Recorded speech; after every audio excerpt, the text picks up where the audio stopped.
ஒரு சிறிய நகரம். அங்கே ஒரு வியாபாரி இருந்தார். அவரிடம் பணம் கொட்டிக் கிடந்தது. அவரது மனைவி ஒரு பெண் குழந்தையை பெற்றுக் கொடுத்துவிட்டு இளம் வயதிலேயே இறைவனடி சேர்ந்துவிட்டாள். தனது ஒரே மகள் லைலாவை மிகவும் பாசம் காட்டி வளர்த்தார் அவர். தாய் இல்லாத குறையை போக்கினார். இவ்வாறு தன் மகள் மீது பாசமாகத்தான் இருந்தார் அவர். ஆனால் அவரிடம் ஒரு பிடிவாத குணம் இருந்தது. அந்தக் குணம் லைலாவுக்கு பிடிக்கவில்லை. அவர் தனது மகளை வயதான தன் நண்பருக்கு திருமணம் செய்து வைக்க முடிவு செய்தார். தந்தையின் இந்த முடிவு மகள் லைலாவின் மனதை பெரிதும் வாட்டியது. தன்மீது மிகவும் பிரியமாக இருக்கும் அப்பா திருமண விஷயத்தில் மட்டும் ஏன் இவ்வளவு பிடிவாதமாக இருக்கிறார் என்று லைலாவுக்கு புரியவில்லை. ஆனால் அவரை பொறுத்தவரையில் தனது முடிவில் உறுதியாக இருந்தார். வேறு எந்த வாலிபரையும் தனது மகள் சந்தித்து விடாமல் பார்த்து கொண்டார். அதனால் வீட்டுக்குள்ளேயே அடைந்து கிடந்தாள் லைலா. அவளுக்கு இந்த கல்யாணத்தில் கொஞ்சம் கூட இஷ்டமில்லை. இது பற்றி தந்தையிடம் சொன்னாள். கெஞ்சினாள், அழுதாள். ஆனால் தந்தையின் பிடிவாதம் கொஞ்சமும் தளரவில்லை. அப்படி இருந்தும் லைலா தனது தந்தையின் மீது கோபத்தையோ வெறுப்பையோ காட்டவில்லை. இந்த பிரச்சினையை எப்படி சமாளிப்பது என்பது பற்றி யோசிக்கலானாள். ஒருநாள் லைலா தனது தந்தையிடம் தனக்கு ஒரு தங்க குத்துவிளக்கு வாங்கித் தர வேண்டுமென்றும் அப்படி வாங்கித் தந்தால் கல்யாணத்துக்குச் சம்மதிப்பதாகவும் கூறினாள். மகள் மனம் மாறிவிட்டாள் என்று நினைத்து தந்தைக்கு அளவு கடந்த சந்தோஷம் ஏற்பட்டது. அவர் தனது மகளை பார்த்து, சரியம்மா, நீ கேட்டதை இப்போதே வாங்கித் தருகிறேன் என்று கூறினார். லைலா, அப்பா, அந்த குத்துவிளக்கு ஆள் உயரத்துக்கு இருக்கணும். 40 திரி போட்டு தீபம் ஏத்தணும். அவ்வளவு பெரிசா இருக்கணும் என்று தன் தந்தையிடம் கூறினாள். மகளின் விருப்பப்படியே அவர் செய்யவும் சம்மதம் தெரிவித்தார். அவர் பொற்கொல்லரை வரவழைத்தார். தன் மகளின் ஆலோசனையை விருப்பத்தை அவரிடம் சொன்னார். மிக குறுகிய நாட்களிலேயே பிரமாண்டமானதொரு தங்க குத்துவிளக்கு தயாராகிவிட்டது. குத்துவிளக்கின் அமைப்பு எப்படி தெரியுமா? அதன் தண்டுக்குள்ளே போய் ஓர் ஆள் சுகமாக இருக்கலாம்.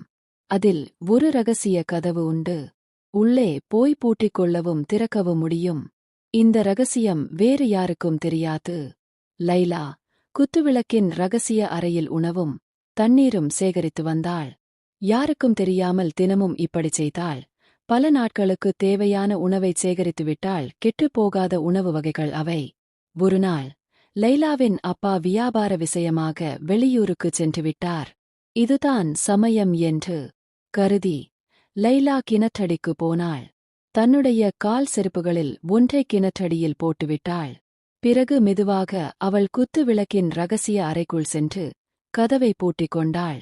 வியாபார விஷயமாக வெளியூர் போன லைலாவின் தந்தை வெகு சீக்கிரமே திரும்பிவிட்டார். அவர் பக்கத்து ஊருக்குத்தான் சென்றிருந்தார். போன காரியம் உடனே முடிந்தது. அதனால் உடனே புறப்பட்டு திரும்பி வந்துவிட்டார். வீட்டுக்கு வந்து சேர்ந்ததும் மகளை கூப்பிட்டார். மகளும் வரவில்லை. பதில் குரலும் இல்லை. வீடு முழுவதும் தேடி பார்த்தார். மகளைக் காணவில்லை.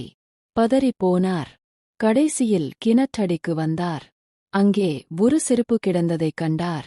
செருப்பையும் கிணற்றையும் பார்த்ததும் ஏதோ ஒரு விபரீதம் நடந்துவிட்டது என அறிந்து பயப்பட்டார். தன் மகள் லைலா செய்து கொண்டாள் என்று நினைத்தார். கதறி அழுதார். ஐயோ, மோசம் போய்விட்டேனே. உனக்கு பிடிக்காத கல்யாணத்துக்கு உன்னைச் சம்மதிக்க வைத்தேனே. அதுக்கு இப்படியா? என்னை பழிவாங்கணும் என்று தரையில் புரண்டு அழுதார். மகளுக்காகச் செய்த குத்து விளக்கை பார்க்க பார்க்க அவருக்கு அழுகையாக வந்தது. அதை பார்க்காமலே இருக்க வேண்டும் என்று முடிவு செய்தார். குத்து விளக்குச் செய்து கொடுத்த பொற்கொல்லரை உடனே வரவழைத்தார். அவரிடம் குத்துவிளக்கை கொடுத்து அதனை விற்று விடும்படி கூறினார். பொற்கொல்லர் அந்த விளக்கை வாங்கி கடையில் விற்பனைக்கு வைத்தார். அந்தச் சமயம் அந்நாட்டின் இளவரசன் அந்த வழியாக வந்தான். அந்த பிரம்மாண்டமான குத்துவிளக்கைக் கண்ட இளவரசன் அசந்து போனான். உடனே அந்த விளக்கை விலைக்கு வாங்கினான். அரண்மனைக்கு கொண்டு சென்றான். தனது பள்ளியறையில் வைத்து அழகு பார்த்தான். அவனது மனம் எல்லையிலா சந்தோஷம் அடைந்தது. அந்த பள்ளியறைக்கு குத்துவிளக்கு மேலும் அழகு சேர்த்தது. இளவரசன் எப்போதும் பள்ளியறையில் சாப்பிடுவதுதான் வழக்கம். குத்துவிளக்கு வந்த பிறகு அங்கே ஓர் அதிசயம் நிகழ்ந்தது. என்ன அதிசயம் அது இளவரசனுக்கு கொண்டு வந்து வைக்கப்பட்ட சாப்பாடு அனைத்தும் மாயமாக மறைந்தன. இப்படி ஒரு நாள் அல்ல, 2 நாள் அல்ல, பல நாள் நடைபெற்றது. இதென்ன மர்மம் என்று இளவரசன் அதிசயப்பட்டான். இந்த மர்மத்தை கண்டுபிடித்தாக வேண்டும் என்ற முடிவுக்கு வந்தான். வழக்கம்போல் ஒருநாள் இளவரசனுக்கு சாப்பாடு வந்தது. இளவரசன் சாப்பிடாமல் ஓர் இடத்தில் ஒளிந்து கொண்டான். என்ன நடக்கிறது என்று கவனித்தான். அப்போது குத்துவிளக்கின் கதவு திறந்தது. உள்ளே இருந்து லைலா வந்தாள். சத்தமில்லாமல் அங்கு இருந்த உணவைச் சாப்பிட்டாள். மீண்டும் அவள் விளக்குக்கு உள்ளே போய்விட்டாள். லைலாவைக் கண்டதும் அவள் மீது இளவரசனுக்கு காதல் ஏற்பட்டது. அவளது அழகில் மயங்கிவிட்டான். அவளோடு பேச வேண்டும் என்று அவன் மனம் துடித்தது. இரவு நேரம் வந்தது. இளவரசனுக்கு சாப்பாடு வந்தது. லைலா சாப்பிட வந்தாள். ஒளிந்திருந்து பார்த்த இளவரசன் அவளை கையும் களவுமாக பிடித்தான். அவள் யார்? எந்த ஊர்? அவளுக்கு ஏன் இந்த நிலை? என்பது போன்ற அனைத்து விஷயங்கள் பற்றியும் அவளிடம் கேட்டு அறிந்தான். இளவரசன் பின்னர் ஒருவரை ஒருவர் விரும்பத் தொடங்கினர். லைலா பெரும்பாலான நேரம் விளக்குக்குள்ளேயே வாழ்ந்து வந்தாள். இரவில் மட்டுமே வெளியே வந்தாள். பள்ளியறையிலேயே இருவரும் சிரித்து மனம் விட்டு பேசிக் கொண்டார்கள். அவர்களிடையே காதல் நாளுக்கு நாள் வளர்ந்து கொண்டே போனது. ஒரு கட்டத்தில் இளவரசன் லைலாவுக்கு தன் மோதிரத்தை போட்டுவிட்டான். தன் அன்பு பரிசு என்று கூறினான். ஒருநாள் வேலைக்காரி இளவரசனும் லைலாவும் பள்ளியறையில் பேசிக் கொண்டிருப்பதை பார்த்துவிட்டாள். அவள் இதுபற்றி பிறரிடம் மெல்லவாய் திறக்க ஆரம்பித்தாள். அவ்வளவுதான். ரகசியம் கொஞ்சம் கொஞ்சமாக அம்பலம் ஆகிக் கொண்டு வந்தது. இந்த ரகசிய சந்திப்பும் ரகசிய திருமணமும் நிகழ்வதற்கு முன்னரே இளவரசனுக்கு திருமணத்துக்காக ஒரு பெண்ணை நிச்சயம் செய்து வைத்திருந்தனர். அந்த இளவரசிக்கு இந்தச் செய்தி எட்டியது. அவள் கோபம் கொண்டு ஆத்திரத்தின் உச்சிக்கு சென்று கொண்டிருந்தாள்.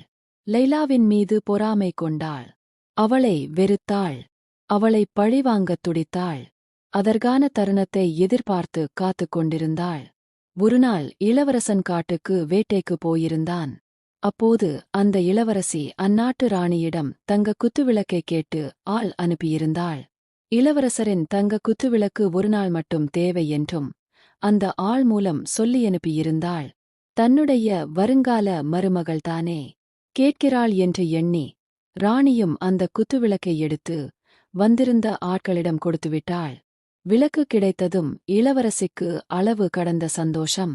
தனது சதித்திட்டம் நிறைவேறிவிட்டதாகவே எண்ணிக்கொண்டாள். விளக்கில் உள்ள 40 திரிகளிலும் தீபம் ஏற்றினாள். குத்துவிளக்கு பிரகாசமாக எரிய ஆரம்பித்தது. உள்ளே இருந்த லைலாவுக்கு சூடு தாங்க முடியவில்லை. மூச்சு திணறினாள். அவளால் உள்ளே இருக்க முடியவில்லை. கதவை திறந்தாள். வெளியே வந்தாள். மயக்கம் போட்டு விழுந்தாள். லைலா இறந்துவிட்டாள் என்று இளவரசி நினைத்துவிட்டாள். காவலர்களை அழைத்து அவளை கம்பளத்தில் சுருட்டி அகழிக்குள் தூக்கி எறியும்படி கூறினாள். அந்த காவலர்களும் அவ்வாறே செய்தனர். ஆனால் லைலா இறக்கவில்லை. தண்ணீர் பட்டதும் அவளுக்கு மயக்கம் தெளிந்தது. ஆயினும் அவளால் வெளியே வர முடியவில்லை. காப்பாற்றுங்கள், காப்பாற்றுங்கள் எனக் கூவினாள். அந்த வழியாக வந்த கிழவர் ஒருவர் லைலாவை காப்பாற்றினார். அவளை தன் வீட்டுக்கு அழைத்து போனார். லைலா பழைய நிலைக்கு திரும்பினாள். லைலாவை அந்த கிழவர் தன் மகள் போல எண்ணிக் கவனித்துக் கொண்டார். லைலா இவ்விதம் இருக்க அரண்மனையில் நடந்தது என்ன தெரியுமா? வேட்டைக்கு போயிருந்த இளவரசன் திரும்பி வந்துவிட்டான்.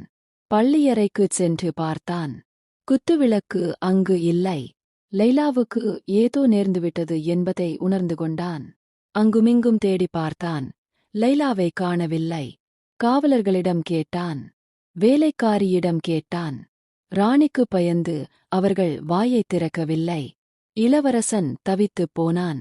பசியில்லை, ருசியில்லை, சாப்பாட்டை மறந்தான். தூக்கம் பிடிக்கவில்லை. உடல் மெலிந்து போனான். தனது மகனின் நிலைமையைக் கண்டு ராஜாவும் ராணியும் பெரிதும் கவலை அடைந்தார்கள். பல திசைகளிலிருந்தும் வைத்தியர்கள் வரவழைக்கப்பட்டனர். இளவரசனின் உடலை பரிசோதித்தனர். ஆனால் இளவரசனுக்கு என்ன நோய் என்று ஒருவராலும் கண்டுபிடிக்க முடியவில்லை. ராஜா மிகவும் மனவேதனை அடைந்தார். என்ன செய்வதென்று யோசனை செய்தார். இறுதியில் ஓர் அறிவிப்பை வெளியிட்டார். அந்த அறிவிப்பு இதுதான். நாட்டு மக்களுக்கு ஓர் அறிவிப்பு. நம்முடைய இளவரசன் நோய்வாய்ப்பட்டு இருக்கிறார். ஆகாரமின்றி இருக்கின்றார். அவர் தூக்கத்தை மறந்துவிட்டார். அவருக்கு பசியை வரவழைக்க வித்தியாசமான உணவு வேண்டும். யார் வேண்டுமானாலும் சமைத்துக் கொண்டு வரலாம். இளவரசன் அதை சாப்பிட்டால் அந்த உணவை கொண்டு வந்தவருக்கு சன்மானம் வழங்கப்படும். இந்த அறிவிப்பை கேட்டதும் மக்கள் போட்டி போட்டுக்கொண்டு உணவை தயாரித்தார்கள். ஒவ்வொருவரும் அவரவர் தயாரித்த உணவை எடுத்துக்கொண்டு அரண்மனையை நோக்கி புறப்பட்டனர். அரண்மனை வாயிலின் முன் கூட்டம் அலைமோதிக் கொண்டிருந்தது. ஒவ்வொருவரும் தங்களது உணவைத்தான் இளவரசன் சாப்பிடுவான் என்றும் அதனால் சன்மானம் தங்களுக்கே கிடைக்கும் என்றும் எண்ணி மகிழ்ச்சியுடன் நின்று கொண்டிருந்தார்கள். ராஜாவின் அறிவிப்பு குறித்து கிழவர் லைலாவிடம் கூறினார். உடனே லைலா இளவரசனுக்கு ஓர் அருமையான சூப் தயார் செய்தாள். அதை ஒரு மண் சட்டியில் ஊற்றினாள். இளவரசன் தனக்கு பரிசாக போட்ட மோதிரத்தை கழற்றிச் சட்டிக்குள் போட்டாள். சட்டியை எடுத்து கிழவரின் கையில் கொடுத்து அரண்மனைக்கு எடுத்துச் செல்லும்படி கூறினாள். கிழவர் மண் சட்டியை ஏந்தியபடியே அரண்மனைக்குச் சென்றார். அவரை அந்த காட்சியில் கண்டு அங்கிருந்த அனைவரும் கிண்டலும் கேலியும் செய்தனர். தன்னை கிண்டலும் கேலியும் செய்தோரை ஏளனமாக பார்த்த அந்த கிழவர் அதனை ஒரு பொருட்டாக மதிக்காமல் சூப் நிரம்பியிருந்த சட்டியை இளவரசனிடம் கொடுப்பதற்கு அரண்மனைக்குள் நுழைந்தார். சூப் சட்டியை இளவரசனிடம் கொடுத்தார். பாவம்! ஏழை கிழவர் தனக்காக கஷ்டப்பட்டு அக்கரையோடு உணவு கொண்டு வந்திருக்கிறாரே என்று எண்ணி இளவரசன் மனம் இளகினான். இளவரசன் சூப்பை வாங்கினான். கொஞ்சம் ருசித்து பார்த்தார். ஆஹா, மிகவும் நன்றாக இருக்கிறதே என்று சொல்லிக்கொண்டே இன்னும் கொஞ்சம் குடித்தான். அவருக்கு பசி கிளம்பியது. சட்டியில் இருந்த சூப்பை காலி செய்தான். சட்டிக்குள் மோதிரம் இருப்பதைக் கண்ட இளவரசன் மிகவும் ஆச்சரியப்பட்டுப் போய், பெரியவரே, இந்தச் சூப்பை யார் தயார் செய்தார்கள் என்று கேட்டான். இளவரசே, லைலா என்னும் பெயர் கொண்ட இளம்பெம்பொருத்தி இந்தச் சூப்பை தயார் செய்தாள். அவளை நான் அகழிக்குள் இருந்து காப்பாற்றினேன் என்று கூறிய கிழவர் லைலாவின் முழு கதையை விவரமாக கூறினார். லைலாவின் பெயரை கேட்டதும் இளவரசன் துள்ளி எழுந்தான். மகிழ்ச்சிக் கடலில் ஆழ்ந்தான். லைலாவே பார்க்க வேண்டும் என்று துடித்தான். காவலர்களை கிழவருடன் அனுப்பினான். அவர்கள் சென்று லைலாவை அழைத்து வந்தனர். லைலாவை பார்த்ததும் ராஜாவுக்கும் ராணிக்கும் கூடச் சந்தோஷம். இளவரசன் தனது தாயான ராணியை பார்த்து, தங்க குத்துவிளக்கு எங்கே என்று கேட்டான். தான் செய்ததை இனிமேலும் மறைக்க முடியாது என்று உணர்ந்து கொண்ட ராணி உண்மையை கூறினாள். தங்க குத்துவிளக்கை மீட்டு வாருங்கள் என்று படைவீரர்களுக்கு ஆணையிட்டார் ராஜா. இளவரசனும் அதற்குச் சம்மதம் தெரிவித்தான். ஆனால் லைலா குறுக்கிட்டு, இளவரசே, நம் அன்பை, காதலை முறியடிக்க நினைத்தவர்களை வென்று காதலின் சக்தியை வெளிப்படுத்திவிட்டோம். அதுவே போதும் என்று கூறி குத்துவிளக்கை மீட்கும் நடவடிக்கையை தடுத்துவிட்டாள். ஓரிரு நாட்களில் இளவரசனுக்கும் லைலாவுக்கும் திருமணம் சிறப்புற நடந்தேறியது.